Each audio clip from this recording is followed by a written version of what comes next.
Welcome sa sip9.com, ano?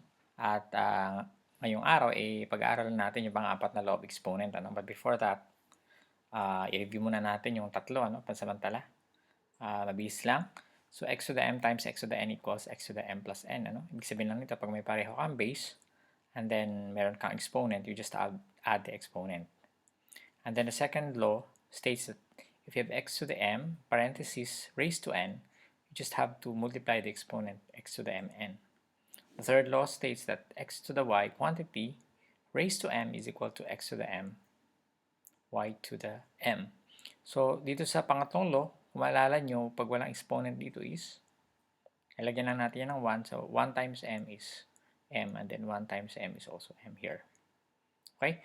So, hindi na ako masyadong magdedetalye dyan, ano, kasi na-discuss na natin yan. Kung gusto nyong mapanood ulit yung video, kung hindi nyo napapanood, puntahan nyo lang yung sipnayan.com and then look for the video on laws of exponent. Ano? Meron yung law of exponent 1, 2, and 3. And, syempre, yung iba pa. Now, from these laws, pwede tayo magtanong na, what about a over b squared? Paano kung ganito yung computation? Wala yan sa law dito kasi wala namang division dito eh. Meron lang xy. Yung x over y, wala, no? But, in simplifying this or in expanding, pwede natin i-apply yung law of or yung exponential expression or exponential notation na pag sinabi natin x squared, the same as x times x siya. So pag sinabi mong ab, quantity squared, ibig sabihin a over b times a over b, di ba? Diba?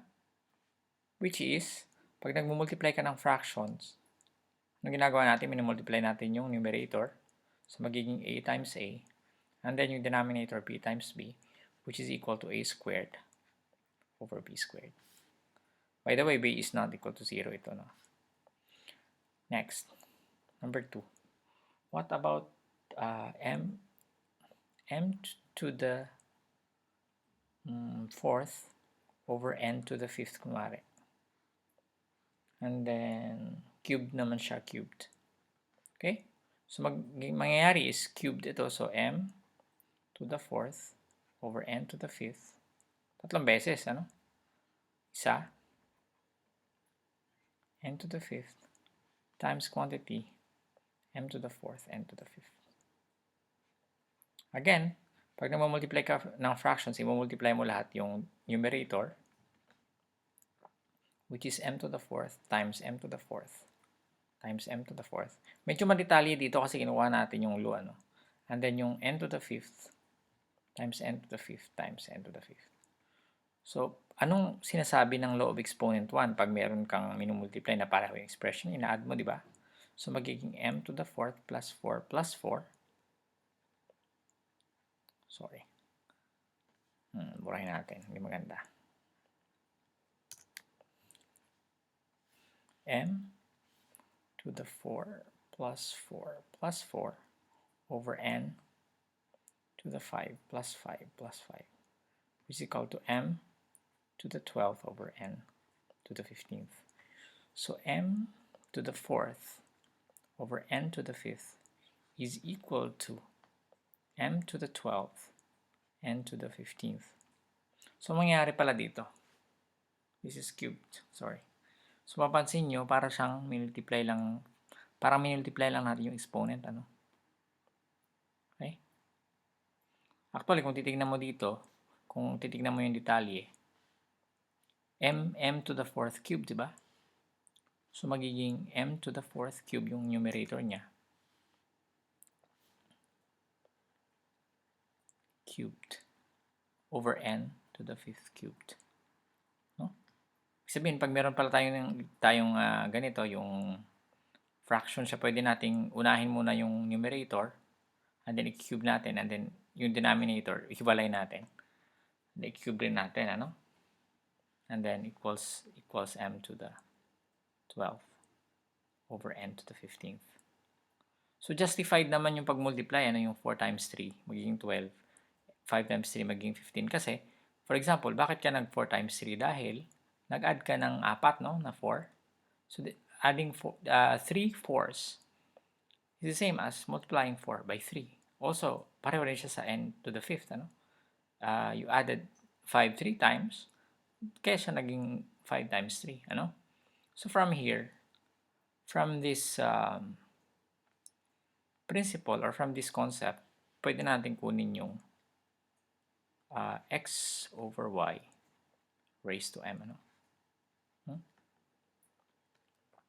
Where y is not equal to 0. Okay? Kung mabilis yung video, pwede nyo pag-isipan, pwede nyo i-pause at pag-isipan nyo.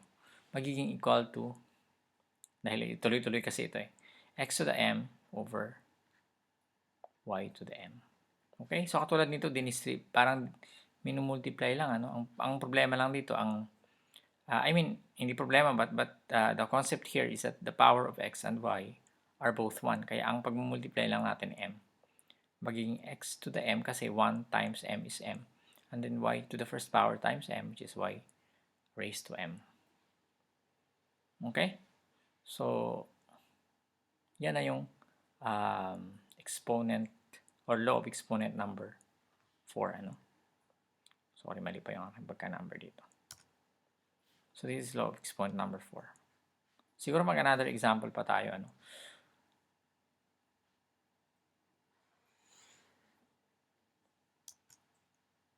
Okay, tingnan natin ang isa pang example. Gamit na itong law na ito. So, gamit na natin yung 4. So, example number 3. Bura na natin yung number 2. So, magiging m to the 5th. Or maybe p to the 5th.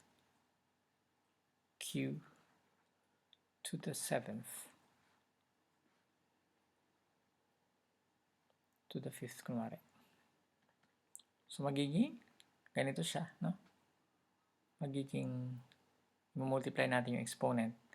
P to the 5 times 5 is 25 over Q to the 35. This is Q not equal to 0. Okay? So, ganun lang. Ganun lang kasimple pag isa lang yung given. Pero pag more than 1, 1 yung ating variable. Halimbawa, CB squared over G cubed H to the 4th squared. Ano mangyari dyan? Di ba kanina pwede nating unahin muna tong numerator na to. So, magiging CD squared which is equal to or over G cubed H to the 4th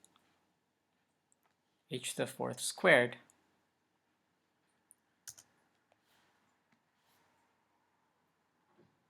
and from here pwede na natin gamitin itong law na ito, no? Kasi magkahiwalay na sila. So pwede na to i-distribute na natin yung exponent, ano?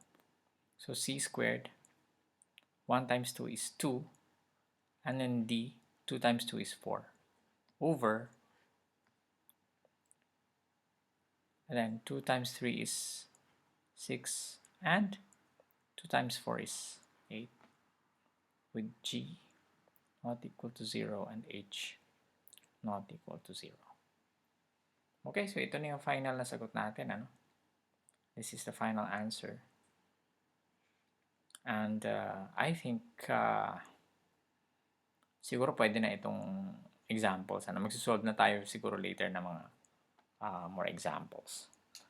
Okay, so yan na yung ating 4 na laws of exponent. Sana ay naintindihan nyo. Kung mahirap siyang i-absorb, pwede nyo ulit-ulitin yung video and then you try to pause from time to time. Maraming salamat and see you in the next video.